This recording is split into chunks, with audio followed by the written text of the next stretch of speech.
Assalamualaikum, jumpa lagi dengan video Bengkel Logika. Pada video ini kita coba bahas tentang mesin espresso DeLonghi. Ini dia, dimana mesin ini tidak mau menyala. Nah, kita cari solusinya. Yang pertama itu kalau tidak menyala bisa jadi sambungan kabel dari colokan listrik PLN yang mungkin bisa putus ataupun terbakar, mengingat kabel ini rentan terhadap colokan listrik yang longgar. Kemudian karena menggunakan daya yang besar 1400 watt seperti tertulis pada headernya, bisa jadi kabel itu putus ataupun lonyot pada konektor kabelnya. Setelah kita cek ternyata kabelnya masih bagus, yaitu dicek dengan cara diukur dengan menggunakan apometer masing-masing kabel dan konektornya. Lalu kita lanjutkan pengukuran apakah ada tegangan pada thermal heaternya atau thermal elemennya, yaitu dengan mengukur dua kaki elemennya. Nah, kalau tidak ada, maka kita lanjutkan, kita lihat pada indikator apakah ada indikator LED menyala pada bagian power, kemudian pada bagian bawahnya, pada bagian saklar untuk membuat espresso, dan bagian satunya lagi untuk steam.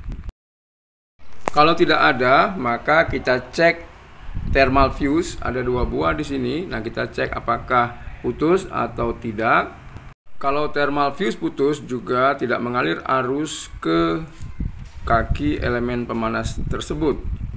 Nah, di sini setelah kita cek ternyata thermal fuse tidak putus. Langsung kita periksa apakah saklar on off-nya itu berfungsi. Tetap peralatan yang digunakan alat ukur apometer. Nah, kalau ditekan jarum bergerak, kalau dilepas maka jarum tidak bergerak, itu menandakan saklar on off dalam kondisi bagus.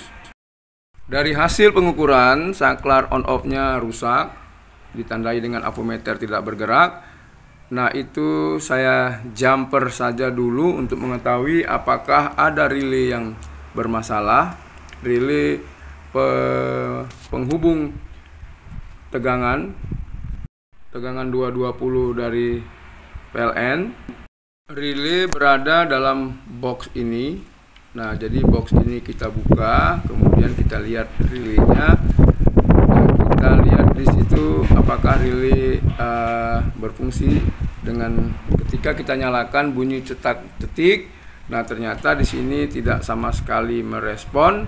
Nah, ini menandakan relay ada masalah. Tetapi untuk bagian relay kita perlu memeriksa apakah ada dioda jener yang rusak. Dengan cara adalah yang pertama, ukur dengan menggunakan apometer kaki spoolnya atau kaki coil elemen kawat lilitannya. Nah, ternyata di sini apometer tidak bergerak. Lalu saya yakinkan dengan cara menggunakan adaptor 12 volt, kita hubungkan ke kaki relaynya, kiri dan kanannya. Nah, itu tidak masalah terbalik. Lalu ketika kita hubungkan tidak juga merespon, nah ini relaynya kita bongkar. Lalu setelah kita bongkar, kita ukur kembali dan kita kasih tegangan lagi.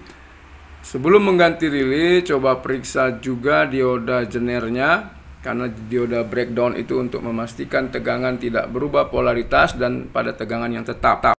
Kalau dioda tersebut putus, maka relay juga enggak bekerja, di mana tidak mengalir arus pada lilitan coil relay. Bisa juga relay ini tidak bekerja karena kontak atau konduktor di dalam relay sudah terbakar ataupun sudah rusak, di mana pada saat relay berfungsi cetak-cetik tetapi tidak menghubungkan arus 220 ataupun tegangan 220 ke rangkaian. Langkah selanjutnya adalah ketika sudah disimpulkan relaynya rusak, maka kita ganti Lalu setelah relay kita ganti, saklar on off-nya juga kita ganti dengan kode dan spesifikasi yang sama. Tetapi di sini karena spare part-nya susah, maka saya ganti relay dengan model yang lain, yaitu relay yang digunakan untuk rice cooker ataupun perangkat lain dari copotan alat-alat yang menggunakan relay yang sama persis. Untuk saklar, karena saklarnya ini juga payah di sini, maka kita ganti dengan saklar biasa. Yang penting kalau relay ampernya itu harus sama, kemudian saklar juga ampernya harus sama. Kalau relay, tegangan input coilnya juga harus sama 12 volt. Sedangkan saklar itu saklar 220 volt. Dan ampere atau arus saklar juga harus besar sebanding dengan bawaan aslinya. Setelah kita pilih lalu kita pasang. Nah, ini kita solder semua bagiannya dengan cara karo relay pasang balik ke PCB-nya, dimana ada bagian solderan yang rusak, maka saya hubungkan dengan kabel karena cuma satu jalur bawah yang rusak, sehingga takutnya tidak terhubung pada saat kita solder dari bawah. Kemudian kalau untuk saklar, maka saya ganti ke bagian pinggirnya.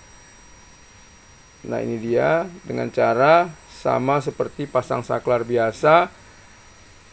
Dua kabel yang ke saklar aslinya kita sambungkan ke saklar yang baru akan kita pasang.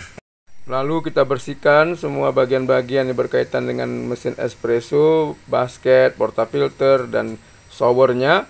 Lalu kita nyalakan, indikator menyala, artinya sudah normal bekerja.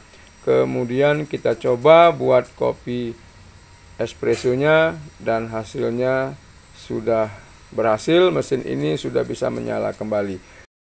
Kita pasang bagian-bagian lainnya, lalu kita coba tes air panasnya. Nah, ini dia. Nah, sudah cukup panasnya. Kemudian kita isi bubuk kopi. Sebelumnya kita bersihkan, ini dia basket-basketnya.